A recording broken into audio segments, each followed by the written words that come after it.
back, relax, and maybe get yourself a snack. Me and you gonna have a little chat about books. Hey guys! So it's been a long time no see, but I am back and I'm hoping in 2020 to really come back to BookTube. My plan is this: I'm going to do lots of videos over the next month or so and see how I get on. Hopefully it will reignite my passion for everything bookish and I'll read more, I'll BookTube more, everything will happen at the same time. So without further ado, I want to do my first book haul of 2020. A lot of these books are books I either bought when I went to Bath. Me and my fiance went to Bath together and that's where we became fiancés. I have a ring now. Crazy developments, as I say, 2019 was mad. But we went to Bath because it is our favourite place and there are quite a few really good bookshops in Bath, which we already knew about.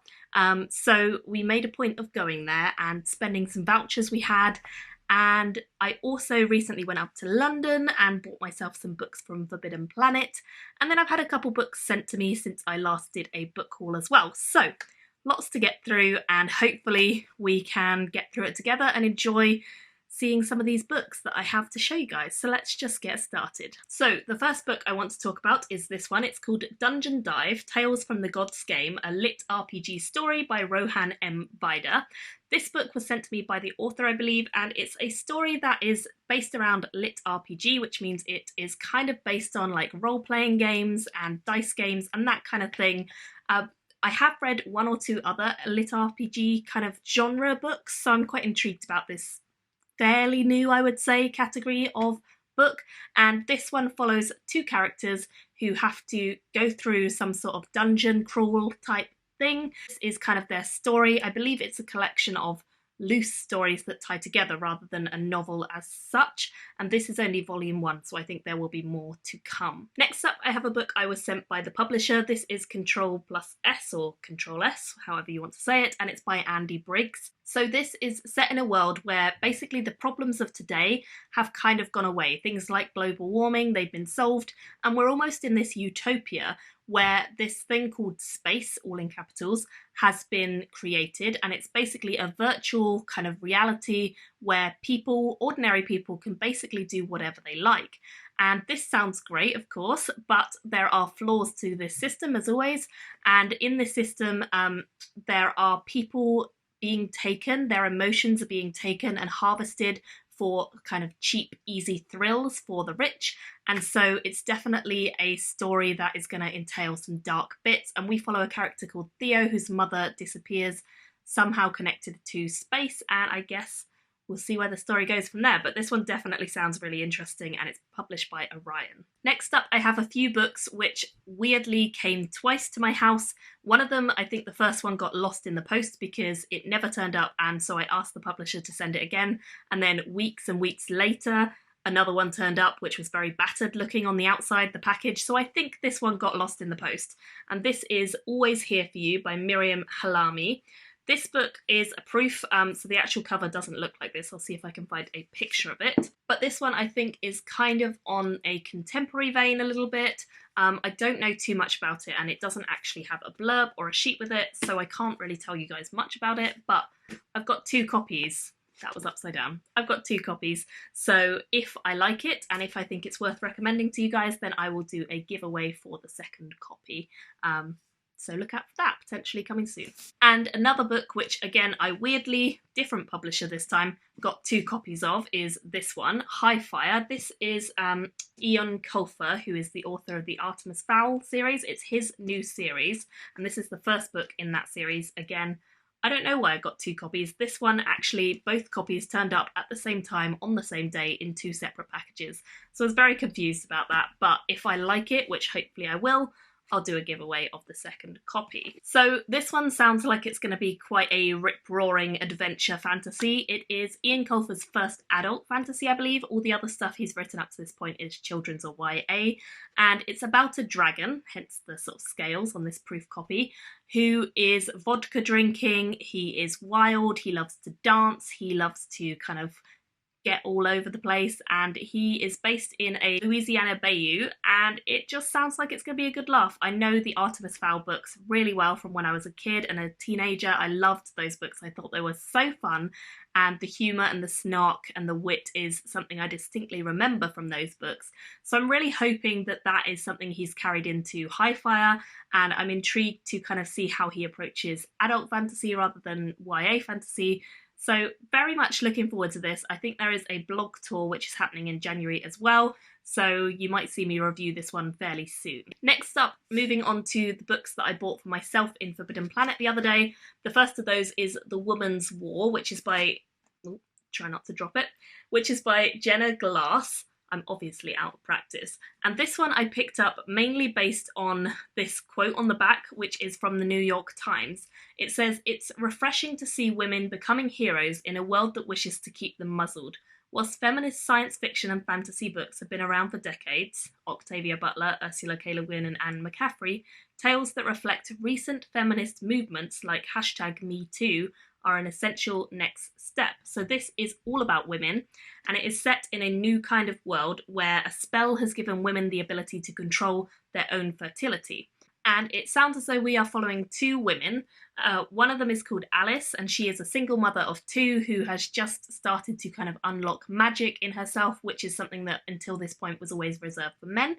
And then the other one is Ellen, who unexpectedly finds herself on the throne after her grandfather dies and kind of has to control this throne, which has for so long been dominated by males, and kind of contend with people pushing back against her being on the throne. So sounds really, really interesting. I've never heard of this author, and it's published by Del Rey. But I really think it's going to be interesting. And the other thing that's amazing about this book is on the back it says a portion of the author's proceeds from this book is being donated to Planned Parenthood in support of women's reproductive freedom, because this book was obviously written and published kind of around the time where there was a lot of controversy in the US surrounding this kind of stuff, and I think there still is a lot of controversy around this sort of stuff. So really exciting to see a book that is kind of dealing with the topic, and hopefully it does so in a fun way, a fantasy way, but also in a really feminist and exciting modern approach. Yeah, really intrigued about this one. Definitely kind of reminds me a little bit of the idea of a reverse Handmaid's Tale. Another one which I bought for myself in Forbidden Planet. I hate these stickers. I'm going to peel them off at some point. Don't worry. I just didn't want to do it before I showed you guys the books so that I didn't have that horrible sticky patch which they sometimes leave, which really annoys me. Anyway, getting off topic. This one is How Rory Thorn Destroyed the Multiverse by Kay Eason. And this one, I never heard of it before, but I started reading it and it was just fun. It was just a lot of fun. And Rory, ironically, is actually a female, and she is a princess who has been blessed by 13 fairies with blessings, and the most prominent of these blessings is that she can see through flattery. So she is not your regular princess, and she is quite determined. She's very different. She finds herself on the throne due to, I believe, the death of her father, and I guess it goes from there. So it seems as though it's going to be quite an interesting read. Kind of a twisted reimagining, feminist reimagining of familiar fairy tale tropes, and a story of resistance and self-determination, which sounds good to me.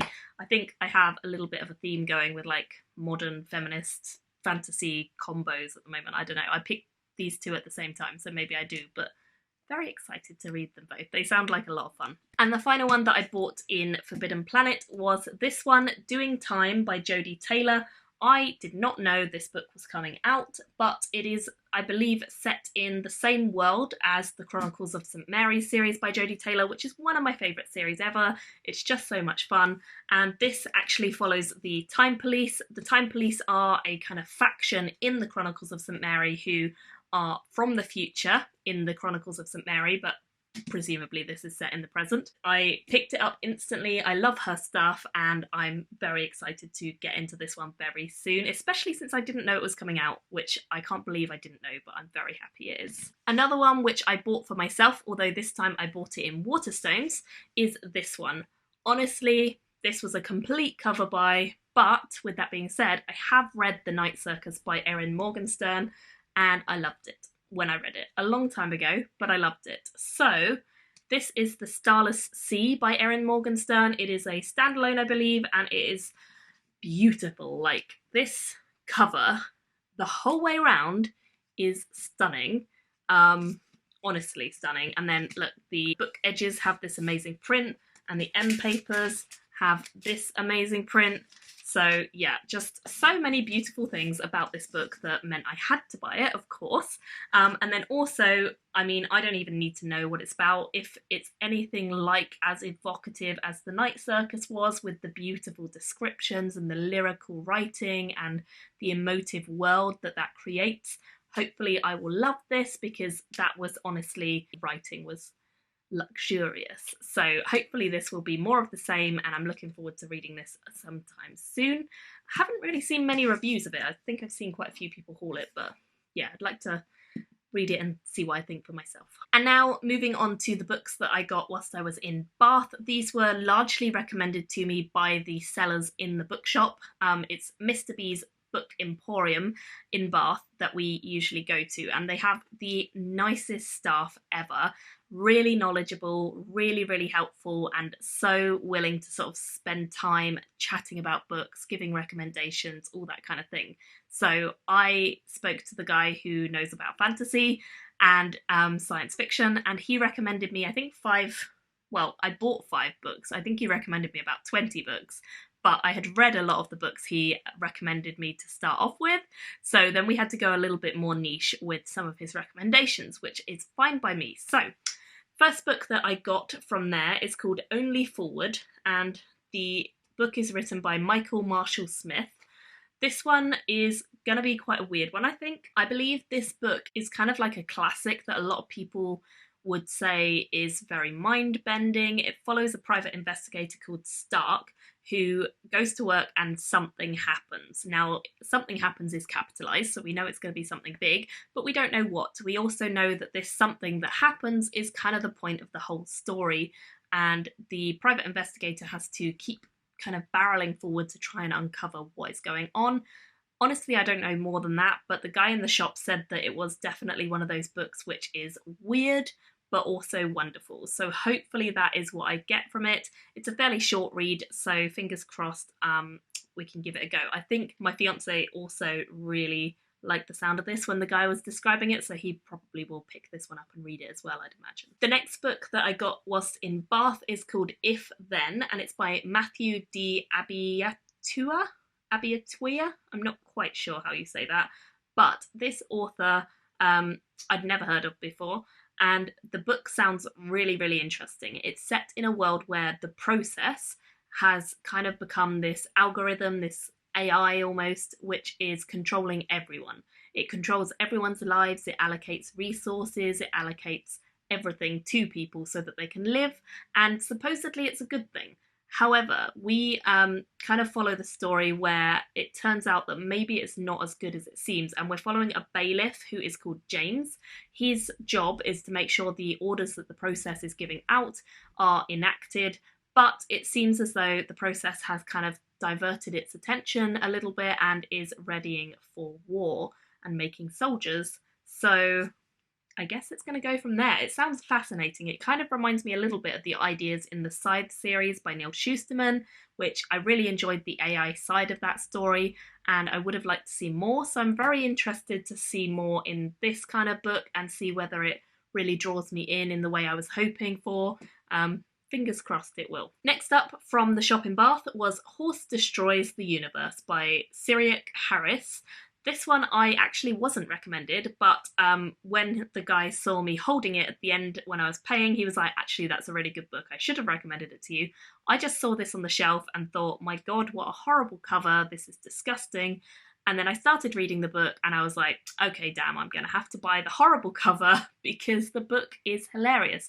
It kind of reminded me from the first few pages of Douglas Adams style, Terry Pratchett style stuff, but in a sci-fi twist. It's definitely more sci-fi than it is fantasy from the looks of it, but it's all about this horse and the life of a horse. I think the horse gets tested on with like psychological experiments, and then this horse develops kind of a consciousness, and it all becomes a bit more complicated after that, and we follow the life of this horse. So honestly, Sounds crazy, I know, but I'm going to give it a try because it was ugly enough to attract my attention and good enough to make me buy it when I read the first few pages. The next book is A Big Ship at the Edge of the Universe by Alex White. This one is the first book in a series and it's published by Orbit.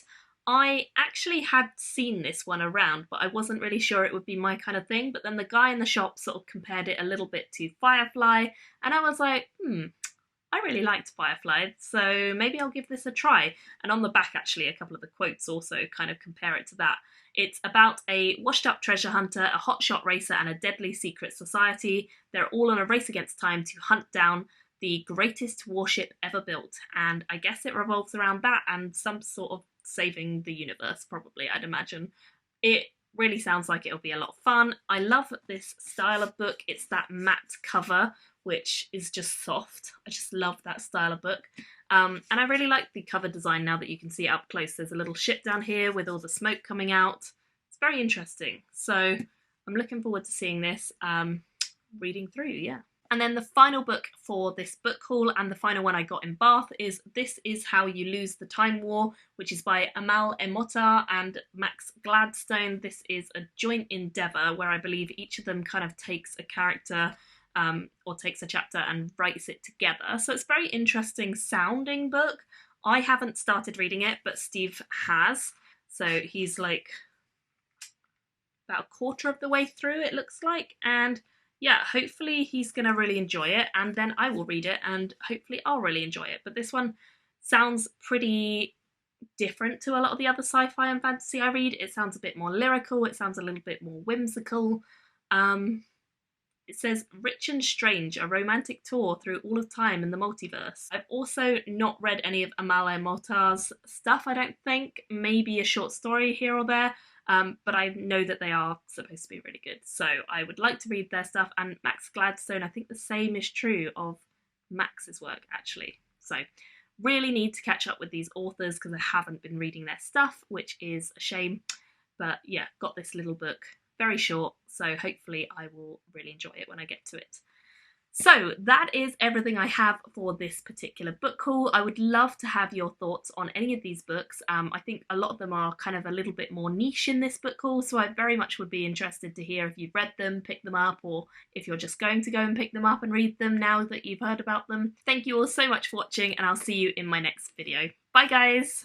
Thank you for watching my video today. Go pick up a book, then come back and chat with me again.